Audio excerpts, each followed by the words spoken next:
The dojo buzzed with energy. Mats thudded beneath bodies as shouts echoed off the padded walls. A group of students, mostly young and fit, circled the center mat, laughing as their instructor demonstrated a takedown with slick precision. Then the door opened. A woman in her 40s stepped inside, her hoodie faded at the seams, hair tied in a tight bun, sneakers scuffed and old. The room fell quiet for a second, then quickly filled with muffled snickers and side glances. She walked slowly to the edge of the mat. Carter, a confident black belt in his 20s, cocked his head and smirked. He took one look at her and let out a laugh that carried just enough volume to make sure everyone heard. "Lost your way to yoga class," he called out, drawing a few laughs and a couple of raised phones from the group. Ellen didn't respond. Her eyes scanned the mat, not the crowd. Her expression didn't flicker, not even when another student murmured something about retirement workouts. Carter stepped forward again, clearly enjoying the attention. He stretched his neck like a boxer warming up, then motioned toward her. "Sparring, just light contact," he said with a grin. "Let's not hurt Grandma." The next seconds moved in a blur. Carter lunged. Ellen didn't move. Then she shifted her weight, twisted, and swept him onto the floor with fluid precision. Before he could react, she had his arm-locked legs around his shoulder, his hand flailing and tapping against the mat. 14 seconds. That's all it took. Every laugh died in the room. One student dropped their phone. Even the hum of the air vent seemed to stop. And somewhere behind the stunned silence, one unspoken question hung heavy in the air. What just happened? Ellen Rivers lived in a quiet neighborhood tucked just beyond the edge of Marietta, Georgia. Her house was modest, one-story with fading blue shutters and a porch swing that creaked in the wind. Mornings often found her lacing up the same pair of old running shoes she'd worn for years, pulling a knit cap over her tied-back hair and jogging past rows of mailboxes and barking dogs, always just before sunrise. She liked the silence of early hours, the way the cold air bit at her lungs and made her feel real. At 44, Ellen had built a life of simplicity, structure, and self-reliance. Her job at a small accounting office gave her flexible hours and just enough income to keep the lights on, food on the table, and her teenage daughter in sneakers that actually fit. She never complained, never talked much about herself. Most of her neighbors assumed she was just another single mom doing her best. Polite but reserved, always nodding in passing but never lingering long enough for small talk. Her daughter, Leah, 13 and fiercely independent, mirrored much of her mother's quiet strength without even realizing it. Inside Ellen's home, the decor leaned more functional than decorative. But in the hallway outside Leah's bedroom, 3 framed photos told another story. One showed Ellen in crisp fatigues standing beside a training mat, a line of young Marines kneeling at attention behind her. Another caught her mid-throw during a demonstration, her expression fierce and focused. The third was a black and white shot, slightly faded, of her in front of a boot camp sign with the words Camp Pendleton Jiu Jitsu Division stenciled behind her. Ellen never drew attention to those photos. They had been hung there years ago and quietly became part of the background, just like the woman in them. Even Leah hadn't asked much, though she knew her mom had once served. Ellen spoke very little about that time. She'd joined the Marines at 23, driven by a sense of purpose she couldn't fully explain even to herself. What started as a path to structure quickly became a calling. By 28, she was leading jiu-jitsu training for combat units, earning respect in a space few women ever stood in. Her movements were clean, her voice steady, her presence something others described as absolute. But service came with sacrifice. Her husband, James, a civilian contractor, died in a car accident overseas just months before Ellen's final deployment. Leah was only 2. Ellen flew home, stood in uniform beside a flag-draped casket, and made the hardest decision of her life. She stepped away, turned in her resignation, said goodbye to the uniform that had shaped her for over a decade, and became a full-time parent with no safety net. No parade, no medals, just a toddler with wide eyes and a world that felt upside down. At first, civilian life was a blur of daycare, part-time work, grocery coupons, and exhaustion. The sudden quiet of life without orders was jarring. But slowly she built a routine. The morning jogs, the spreadsheets, the meal planning. She found comfort in repetition, strength in restraint. Nobody knew the kind of fights she'd already been through. To most, she looked like a woman, barely scraping by. Her wardrobe was practical, her hair always pulled back. She shopped sales, drove a 12-year-old Corolla, and kept her head down. She never tried to correct their assumptions. Let them think what they wanted. Ellen understood something most people didn't. Power didn't need to announce itself. Leah would sometimes ask why her mom didn't go back to teaching martial arts. Ellen would just smile and say she preferred quiet these days. But occasionally, when she thought no one was watching, she'd step out into the garage, roll out a thin mat, and move through the motions alone. Her form still sharp. Her balance still perfect. No mirror. No audience. Just memory and muscle. People talked about courage like it was always loud, like it looked like charging into gunfire or shouting into microphones. But Ellen knew better. Sometimes courage meant raising a daughter by yourself. Sometimes it meant showing up at a gym full of strangers half your age, wearing a hoodie no one would look twice at. She didn't need to prove anything. Not anymore. But that didn't mean she wouldn't. The studio gleamed under rows of fluorescent lights, every surface spotless, every mat freshly scrubbed. Sleek mirrors lined one wall, reflecting rows of pristine white GIs and athletic bodies in matching rash guards. The air smelled faintly of lavender disinfectant and clean sweat, with soft instrumental music playing in the background that somehow felt curated, intentional. This wasn't some community center with mismatched gear and budget duct-taped pads. This was a premium martial arts academy in the heart of town, outfitted with high-end equipment and a lounge stocked with coconut water and protein bars. Even the front desk staff looked more like boutique fitness influencers than gym employees. The class had gathered for their weekly self-defense session, a program marketed specifically to women interested in empowerment and safety. But looking around, most of the students didn't exactly appear vulnerable. Many were young professionals, lawyers, real estate agents, or college athletes, their nails done ponytails, slick leggings designer. They laughed in small groups, their conversations bouncing between new yoga routines and which Lululemon colors were being restocked. Then Ellen stepped in. No one said anything at first, but a pause hung in the air just long enough to be noticed. She wore a faded hoodie, the kind that had probably seen 100 washes. Her sneakers were scuffed and plain, her hair pinned back without care for symmetry or style. She carried no gym bag, no water bottle, no logo. A few sideways glances passed between students. Not cruel, just observant. A raised eyebrow here, a slight lean-in whisper there. She looked like someone's mom who wandered in from the parking lot, not like someone who belonged on those polished mats. From across the room, Carter saw her. He stood near the front in a fitted rash guard arms, crossed posture straight. At 25, he carried himself like someone used to being the strongest person in any room. With a black belt tied snug around his waist and a jawline that often did more work than his words, he had quickly become a favorite of many of the women in the program. He offered her a polite nod, but the look in his eyes wasn't welcoming. It was assessing, curious, maybe even mildly amused. He said nothing, but the way his gaze lingered told the story. She didn't look like a threat. She didn't look like much at all. The lead instructor, a seasoned brown belt named Talia, was out of town for a competition. Carter had volunteered to run the class in her absence, which he took as both honor and opportunity. His tone had changed slightly as he greeted the group, a little more confident, a little more relaxed now that he was in charge. He read off the agenda: warm-up drills, flow, sparring, basic guard escapes. When he looked back at Ellen, he hesitated for just half a breath. Then he smiled again, the way someone smiles when they've already made up their mind about you. The divide in the room wasn't loud. No one mocked Ellen openly. But it was there, built quietly in every passing glance and unspoken judgment. In the way students subtly shifted their circle away from her, in the polite, tight-lipped nods she received instead of full greetings. They didn't mean harm, but their silence had weight. She rolled out a mat in the back, not asking where she should go. Her movements were calm, unbothered. But even then it was clear she noticed. She noticed everything. The tension, the whispers, the way Carter didn't bother offering her a partner during the warm-up rounds. Maybe she was used to being overlooked. Maybe that was part of the plan. Whatever the case, she kept to herself, watching the class move, taking in their technique, their energy.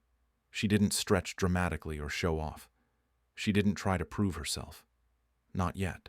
The hierarchy in that room had already been established before she walked in.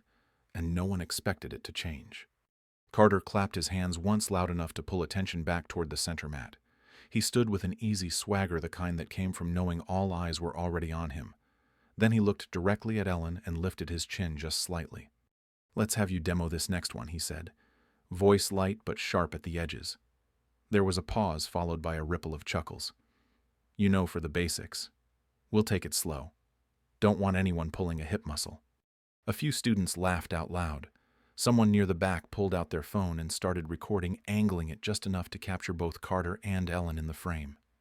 It wasn't the first time something like this had happened in that room, and most people there didn't seem to think much of it. Ellen didn't react. She stood still for a second, then calmly stepped forward and moved to the front of the class. Her footsteps were soft but steady. Her hands were loose at her sides, her face unreadable, her eyes fixed not on Carter but on the mat. Carter grinned and gestured to the center space like he was offering a stage. "Come on up," he said. "We'll walk through a simple grip break. Nothing fancy. Just what you'd use on someone who grabs you at a parking lot or maybe during bingo night." Another round of laughter bubbled up. A woman near the mirror covered her mouth and whispered something to the girl beside her. The girl shook her head, but she was smiling too. The camera kept recording. Ellen reached the mat, stopping across from Carter, and bowed her head just slightly, a gesture of respect, automatic, precise. She didn't speak. Her face remained neutral, but her eyes met his for a moment. There was no anger in them, no confusion, just cold clarity. Carter stepped closer and took her wrist gently at first, like he was showing the class a demonstration. "See?" He said, "if someone grabs you like this, you want to rotate and pull away. Use the thumb gap." He moved slowly, performing for the group, exaggerating each motion for visibility. Then he paused, still holding her wrist. "Want to give it a try?" he asked, raising his eyebrows. "Let's see if we can get Grandma out of the grip." Someone laughed harder this time, a short burst that echoed off the mirror. Carter didn't look away from Ellen. He was waiting for her to hesitate, waiting for the awkward shuffle, the missed step, the uncomfortable fumble that would confirm everything he already assumed. But Ellen didn't hesitate. She stepped forward, shifted her weight, and with one sharp movement broke his grip and pivoted into position. It was clean, precise. The room went quiet. Carter blinked, adjusting, slightly unsure if that was part of the routine or not. She returned to a ready stance, hands at her side. Eyes calm. Still not a word. Still no expression. The silence that followed hung in the air a little longer than before, no longer filled with amusement. Carter cleared his throat and tried to recover, walking backward a few steps. "Not bad," he said, forcing a grin.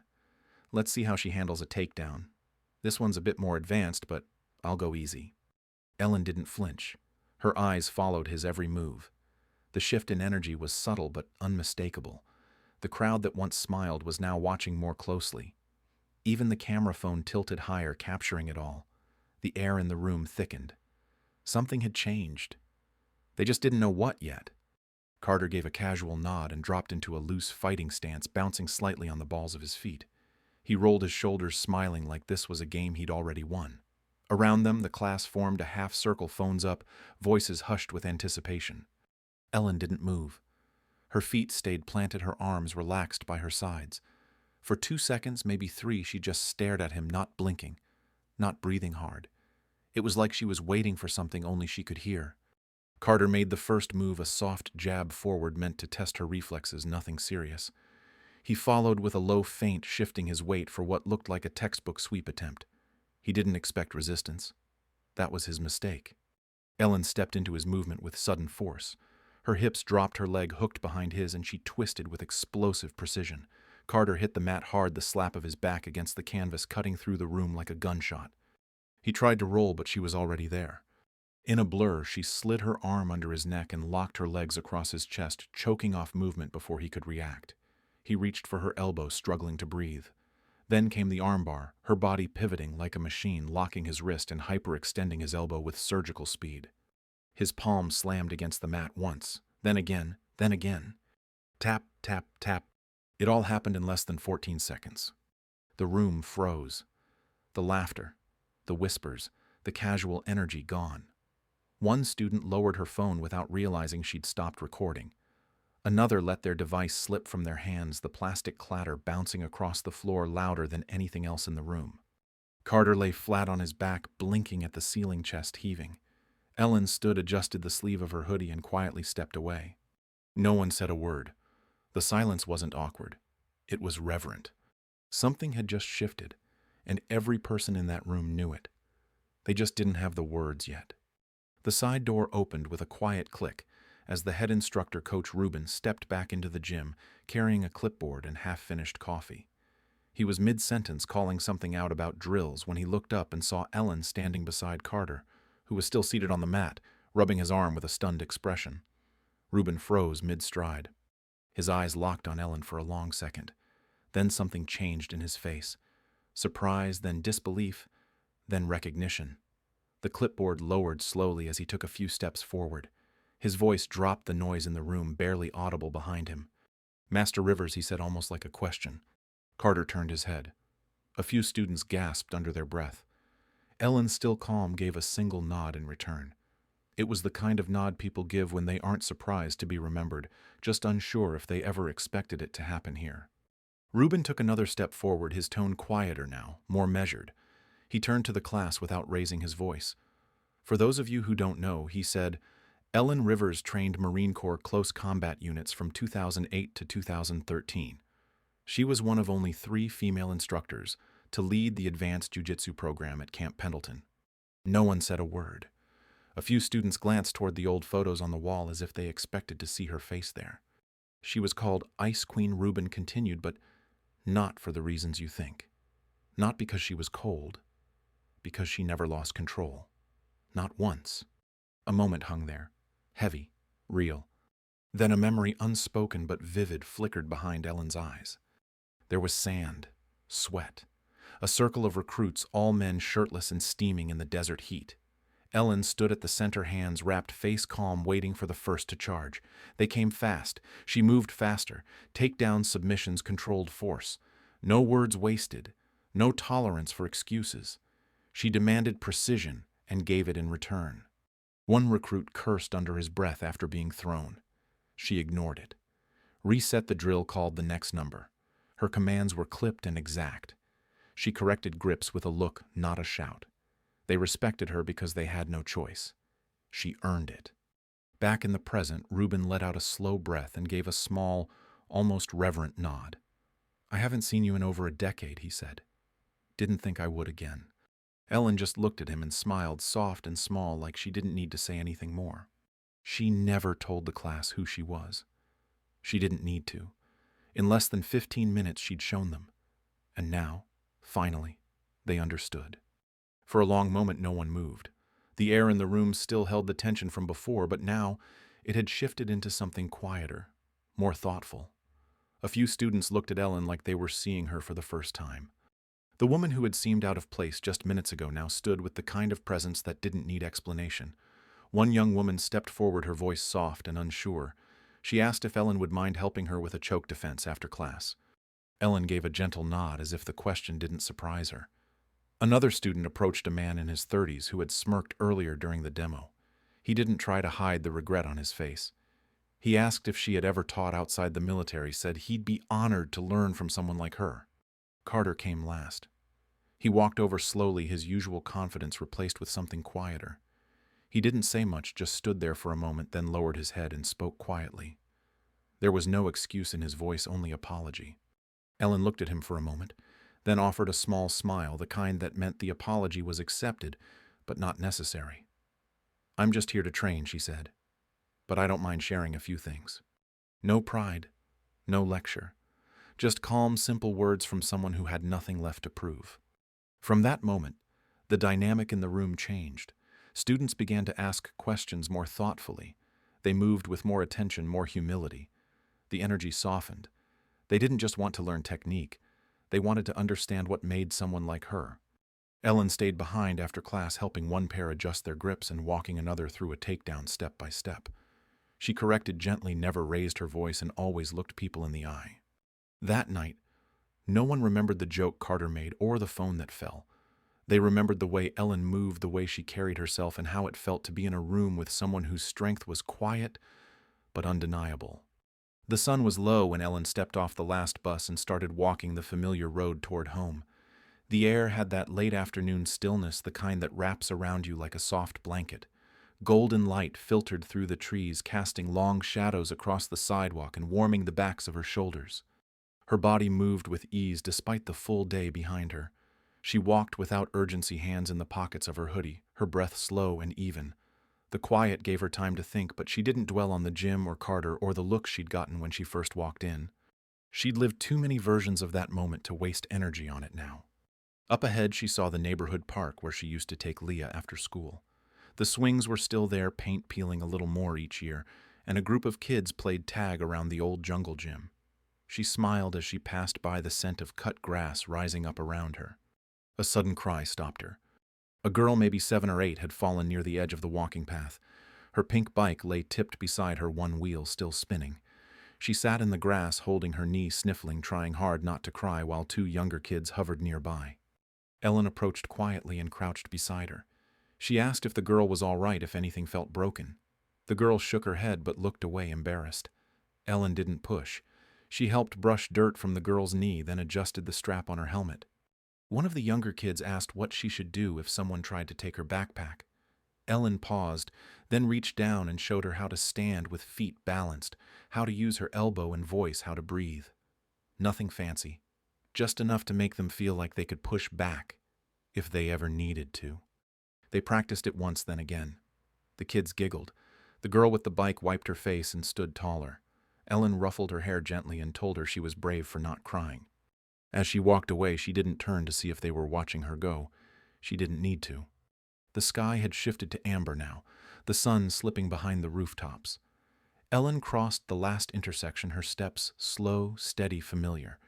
She could hear the faint chirp of crickets starting up, the world beginning to fold into itself for the evening. Her porch light was already on. She climbed the steps and sat for a moment, not quite ready to go inside. Her eyes moved across the quiet street, the wind barely moving the branches above her. She took a breath long and full, then let it go. Sometimes people think strength has to be loud. They think it has to make a scene, throw a punch, win a medal. But real strength is quieter than that. It walks beside you when you don't know what's coming. It stays when others walk away. It shows up not to prove a point, but because it understands exactly what needs to be done. And it never asks for recognition, because it doesn't need any. That kind of strength doesn't always wear a uniform. Sometimes it wears worn-out sneakers, keeps to itself, and teaches a little girl how to stand without ever raising its voice. It started as a blurry 14-second clip posted by a student who hadn't meant for it to go anywhere. The video showed Ellen on the mat, calm and still, as Carter lunged forward. What followed was a perfect sweep, a rapid armbar, and a tap so fast it felt like a magic trick. By morning, the clip had over 2 million views. By the end of the week, it had crossed 12. Comments poured in from everywhere. Veterans recognized the grip. Martial arts instructors analyzed her technique. Young women tagged their friends saying, "This is what strength looks like." They called her the silent storm, the woman in the hoodie, the calm before the takedown. Hashtags like Respect Master Rivers and Defense's Dignity started trending. People wanted to know who she was, where she trained, why no one had heard of her before. It didn't take long for the press to find her name. A small article in a local veterans newsletter connected the dots, and soon national outlets were reaching out. Ellen declined most interviews. When she did agree to speak, she kept it simple. She said she wasn't looking for attention. She said she only stepped in because someone asked. She told them real strength is quiet, that it doesn't need cameras, that what matters most is who you protect, not who watches you do it. Inspired by the response, a few parents from her community asked if she'd consider teaching, not just at the gym, but in schools, shelters, parks. Ellen thought about it for a while. Then she said yes. She called the program Defense with Dignity. It wasn't flashy. Just a few mats rolled out in a rec center, some flyers pinned to church doors and grocery store boards. But the people came. Women who'd never felt safe walking alone at night. Teenagers who'd been told they were too small to fight back. Mothers, daughters, friends. Ellen taught them what she knew. She taught them how to stand, how to fall, how to breathe. More than that, she taught them how to hold themselves without shrinking. The video kept circling online, but for Ellen, the real impact was in the quiet hours after class, when a girl who used to flinch now stood her ground, when someone left with their chin a little higher than they arrived. That was enough. Some stories don't need a big finish. They just need to be shared.